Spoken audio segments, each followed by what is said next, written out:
আল্লাহ তাআলা যা যা হারাম করেছেন ওই হারাম জিনিসগুলা ছাড়া জগতের সবকিছু বান্দার জন্য হালাল।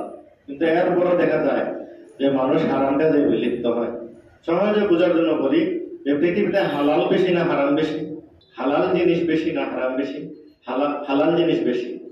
পৃথিবীর সকল পাখি খাওয়া হালাল, কয়েকটা পাখি খাওয়া হারাম। সকল জন্তু খাওয়া হালাল, কয়েকটা প্রাণী আছে এগুলো হারাম। সাগরের সব মাছ খাওয়া হালাল। পৃথিবীতে যত ধরনের ফল ফলাদি আছে সব হালাল, হারাম নেই। পৃথিবীতে হালালের সংখ্যা বেশি, হারাম হলো কয়েকটা। পরবর্তী যে আয়াতখানা তেলাওয়াত করতেছি, আল্লাহ তাআলা বলেন ইন্নামা হাররামা আলাইকুমুল মাইতাতা ওয়াদ-দামা ওয়া লাহমাল খিনজির ওয়া মা উহিল্লা বিহি লিগাইরিল্লাহ। আল্লাহ তাআলা হারাম করেছেন মৃত প্রাণী। সব প্রাণী তো হালাল, তো মৃতটা খাওয়ার কোনো দরকার নাই। তো সকল শরবত জুস খাওয়া হালাল, পানীয় খাওয়া হালাল। তো হারাম যে পানীয় আছে মদ শরাব এগুলোতে খাওয়ার দরকার নাই। তো হালাল পানির অভাব নাই, কুকুর শুকুরে মুখ দেওয়ার দরকার নাই। হারাম হলো কয়েকটা জিনিস মাত্র, কিন্তু পৃথিবীতে আল্লাহ তাআলা সব হালাল দিয়ে রাখছেন। আল্লাহ তাআলা জিজ্ঞেস করবেন আমি তো তোমাকে পুরাটা পৃথিবী খাওয়ার জন্য দিয়েছি, তাহলে তুমি হারামে মুখ দিলা কেন? আল্লাহ তাআলা আমাদেরকে গুনাহ থেকে হারাম থেকে হেফাজত করুন বলে আমিন। আল্লাহ তাআলার তৌফিক ছাড়া কিছু হবে না। এই আয়াতে আল্লাহ বলেন ইন্নামা হাররামা আলাইকুমুল মাইতাতা, মাইতা মানে মৃত প্রাণীকে হারাম করেছেন, ওয়াদ-দামা রক্তকে খাওয়া হারাম করেছেন। অগ্নি পূজারী, মূর্তি পূজারী, শয়তানের পূজারী তারা রক্ত দিয়ে পূজা করে, আবার রক্ত খায়, সাপের রক্ত খায়, মুরগির রক্ত খায়, রক্ত দিয়ে গোসল করে।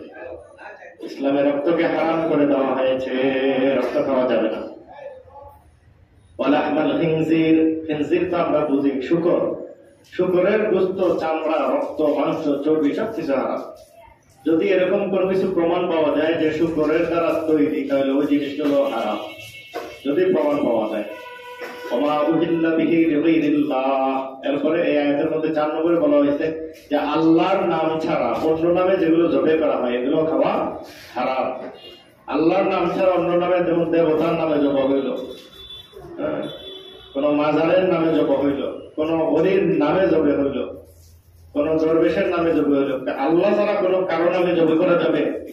আমরা তো জবের সময় বলি বিসমিল্লাহি আল্লাহু আকবার, আল্লাহ নামে। আল্লাহ নামে জবা করলাম যে আল্লাহ, আল্লাহু আকবার সবচেয়ে বড়।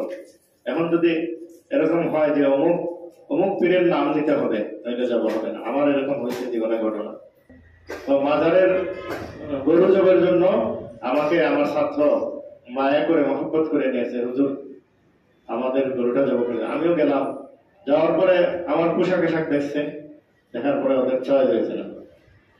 দাড়ি, পাগড়ি, পাঞ্জাবি এগুলো দেখে জবেকারী চয়েস হবে না ওদের। তো পরে আমি চলে আসলাম। আসার পরে ছাত্রদের জিজ্ঞেস করলাম যে কি বলছে ওরা। তো বললো যে হুজুর আপনি তো ওই যে দাদার যেই দরবেশ পীর বাবা, ওনার নাম তো আপনি জানেন না। তো এমন কয়েকটা নাম সাথে নেওয়া লাগে, নাউজুবিল্লাহ।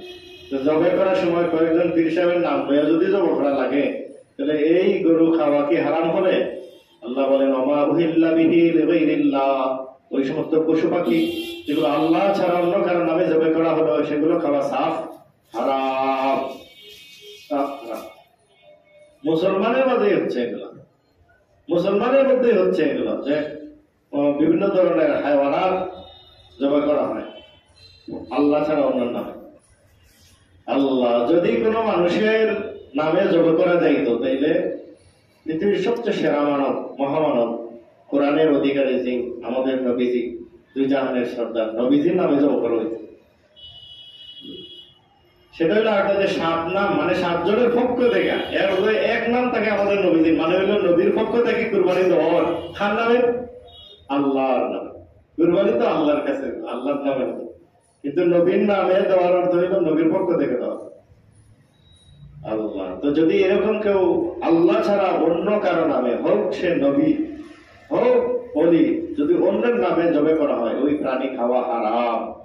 ইন্নামা হাররামা আলাইকুমুল মাইতাতা ওয়াদ-দামা ওয়া লাহমাল খিনজির ওয়া মা উহিল্লা বিহি লিগাইরিল্লাহ। এই আয়াতের মধ্যে মৃত প্রাণী, রক্ত, শূকর, আল্লাহর নাম ছাড়া অন্য নামে জবাইকৃত প্রাণী খাওয়া হারাম ক্লিয়ার ভাবে বলা হয়েছে।